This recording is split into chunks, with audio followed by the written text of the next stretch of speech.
শিক্ষা ব্যবস্থা ধ্বংসের নীল নকশা ফাঁস।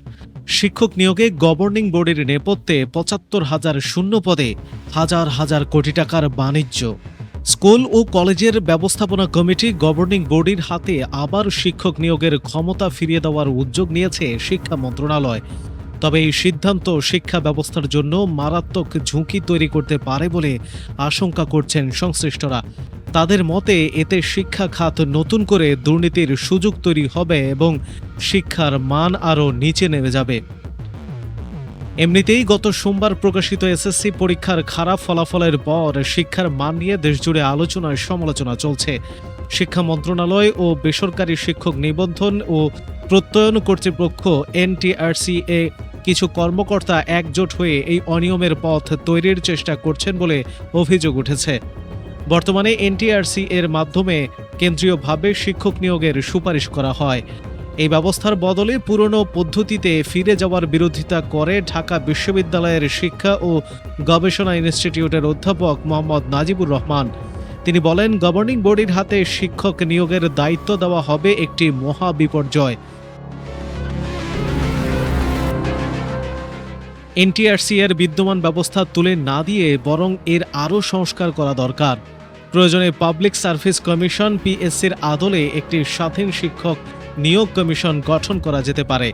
এই কমিশন শুধু প্রার্থীর বিষয়ভিত্তিক জ্ঞান নয়, তাদের আচরণ ও মানসিকতাও যাচাই করবে। শিক্ষা মন্ত্রণালয়ের এক সভায় পুরনো ব্যবস্থা ফেরানোর বিষয়ে প্রাথমিক আলোচনা হতেই সারা দেশে তীব্র প্রতিক্রিয়া দেখা দিয়েছে।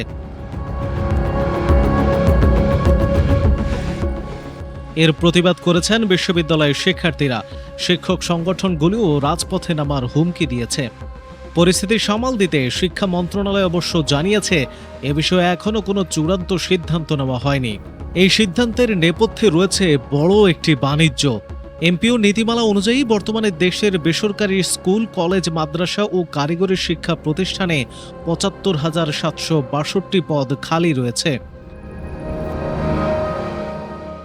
গত ৩ আগস্ট শিক্ষা মন্ত্রণালয়ের মাধ্যমিক ও উচ্চ শিক্ষা বিভাগের এক সভায় গভর্নিং বডিকে দিয়ে শিক্ষক নিয়োগ করানোর প্রস্তাব তোলা হয়।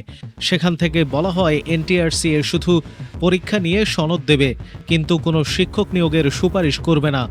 গভর্নিং বডি যাতে সরাসরি নিয়োগ দিতে পারে সেজন্য পরিপত্র জারিরও প্রস্তাব তোলা হয়। এমপিওভুক্ত শিক্ষা জাতীয়করণ প্রত্যাশী মহাজোটের সদস্য সচিব দেলোয়ার হোসেন আজিজি বলেন, প্রায় ৩০,০০০ প্রতিষ্ঠানে ৮০,০০০ খালি পদ রয়েছে। এই নিয়োগের ক্ষমতা গভর্নিং কমিটির হাতে দেওয়া মানে হাজার হাজার কোটি টাকার দুর্নীতির সুযোগ করে দেওয়া। এটি একটি অত্যন্ত বিপজ্জনক চিন্তা ভাবনা। বাংলাদেশ শিক্ষক সমিতির সভাপতি আবুল বাশার হাওলাদার বলেন, গভর্নিং কমিটির সীমাহীন অনিয়ম ও ঘুষ বাণিজ্যের কারণেই ২০১৫ সালে এই ক্ষমতা এনটিআরসি এর হাতে দেওয়া হয়েছিল। এখন আবার পুরনো ব্যবস্থা ফেরানো হলে পুরো শিক্ষা ব্যবস্থা ২০১৫ সালের আগেই সেই অন্ধকার ও অনিয়মের যুগে ফিরে যাবে। সভাপতিদের শিক্ষাগত যোগ্যতাও শিথিলের চেষ্টা। শিক্ষা প্রতিষ্ঠানে শৃঙ্খলা আনতে অন্তর্বর্তীকালীন সরকারের আমলে গভর্নিং কমিটির সভাপতি হতে হলে অন্তত স্নাতক ডিগ্রি পাশ হওয়া বাধ্যতামূলক করা হয়েছিল। তবে বিএনপি সরকার ক্ষমতায় এসে এই নিয়মটি তুলে দেওয়ার উদ্যোগ নেয়। পরে শিক্ষক ও সাধারণ মানুষের তীব্র বিরোধিতার মুখে সরকার সেই অবস্থান থেকে পিছিয়ে আসতে বাধ্য হয়।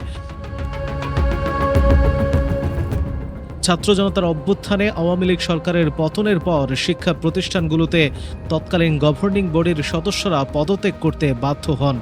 এরপর বিভিন্ন শিক্ষা প্রতিষ্ঠানের গভর্নিং কমিটির নিয়ন্ত্রণে আসেন বিএনপি নেতা ও তাদের অনুসারীরা।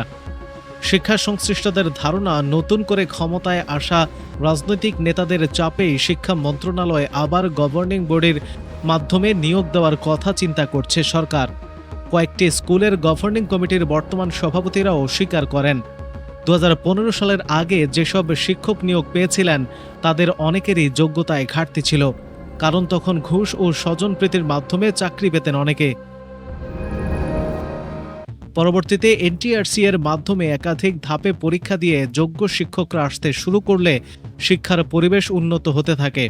এখন যদি আবার পুরনো নিয়ম ফিরিয়ে আনা হয়, তবে স্কুল কলেজগুলো আবারও রাজনৈতিক প্রভাব ও লুটপাটের কেন্দ্রে পরিণত হবে। এদিকে শিক্ষকরাও আন্দোলনের হুঁশিয়ারি দিয়েছেন। দেলোয়ার হোসেন আজিজি মনে করেন 2005 সালে বিএনপি সরকারি নিয়োগে শৃঙ্খলা আনতে এনটিআরসি গঠন করেছিল। পরে 2015 সাল থেকে পরীক্ষার মাধ্যমে নিরপেক্ষ নিয়োগ শুরু হয়।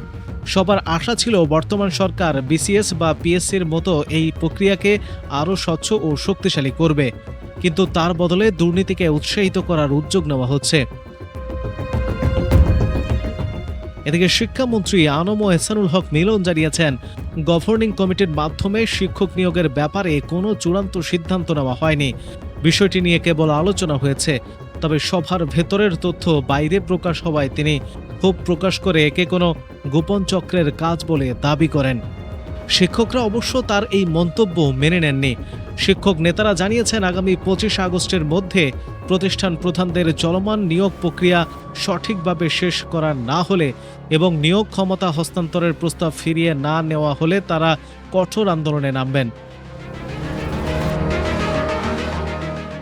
শিক্ষা অধিকার সংসদও এক বিবৃতিতে সতর্ক করে বলেছে, অযোগ্য ও অপ্রস্তুত ব্যবস্থাপনা কমিটির হাতে শিক্ষক নিয়োগের দায়িত্ব দিলে দুর্নীতি, স্বজনপ্রীতি ও রাজনৈতিক বিবেচনায় নিয়োগ বহুগুণে বেড়ে যাবে। এতে মেধার মূল্যায়ন হবে না এবং শিক্ষা ব্যবস্থার উপর সাধারণ মানুষের আর কোনো আস্থা থাকবে না। প্রিয় দর্শক, আপনি কমেন্ট করে জানিয়ে দিন, শিক্ষক নিয়োগে এনটিআরসির মাধ্যমে হওয়া উচিত নাকি দলীয় গভর্নিং বডির মাধ্যমে হওয়া উচিত? এবং প্রতিদিনের খবরাখবর সবার আগে পেতে নতুন বাংলাদেশ চ্যানেলটি সাবস্ক্রাইব করে পাশে থাকা বেল আইকনটি প্রেস করে রাখুন। ধন্যবাদ সবাইকে।